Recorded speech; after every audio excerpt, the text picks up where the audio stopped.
আল্লাহর রহমতে হ্যাঁ অনেক আগুয়া গেছিন। তার বাপে বুফে রক্ত পানি কইরা অনেক কষ্ট কইরা এই তুরি লয়ে গেছে। এই ছেলের মতন ছেলে আমরা এই কাইসান বিরুঞ্জা না, বালকুয়া থানার ভিতরেও আমরা এইরকম ছেলে পাইছি না। কাইসান ফাটকবাড়ি জসিমের ছেলে পারভেজ। আমরা জানা মতো তার বাপও খুব ভালো মানুষ আছিল, এই দেশের লেগিয়া খুব সামাজিক লোক আছেন, লেখাপড়া করছে, অনেক কষ্টের মধ্যে লেখাপড়া করছে। ছোটোতে আমরা দেখছি, এরপরে তার ছেলেরে লেখাপড়া করাইয়া বিশ্ববিদ্যালয় তৈরি নিছে, লেখাপড়াও শেষ হয়ে গেছেন।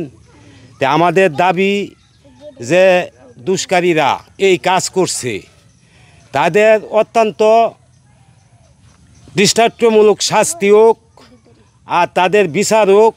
আমরা এটা চাই, এলাকার মানুষ, আমরা এলাকার মানুষ কাইসান বিরুনিয়া বালকুয়া সারা দেশই সবারই এক কথা, ছোটো বড় যারা আছে সবারই এক কথা যে দুইটা মেয়ে শুনছি জড়িত আছে, তাদেরও শাস্তি হোক, তাদেরও বিচার হোক, এটা আমরা চাই, এটা আমাদের দাবি।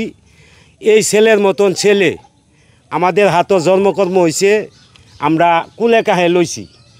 এই ছেলের মতন ছেলে আমরা এই কাইসান বিরুঞ্জা না, বালকুয়া থানার ভিতরেও আমরা এইরকম ছেলে পাইছি না।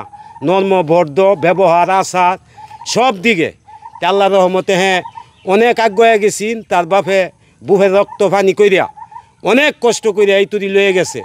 অন যেহেতু এই ফ্যামিলিটা এই সন্তানের জন্য শেষ হয়ে গেছে, বলা নাই যে তার বাপ মা আসলে তার সুখ বইয়া থাকবার পারে না না পারে, এটা আল্লাহ জানে। যদি তার হায়াত থাকে তাহলে থাকবো, এরপরে কিন্তু অ্যাক্সিডেন্ট হয়ে যেতে পারে। তা আমরা ইনুজ সাহেবের কাছে, সরকারের কাছে বিচার প্রার্থী যে সুস্থ বিচারও, এগর যে ফাঁসিও, যে এই কাজ করছে তাদের যে ফাঁসিও।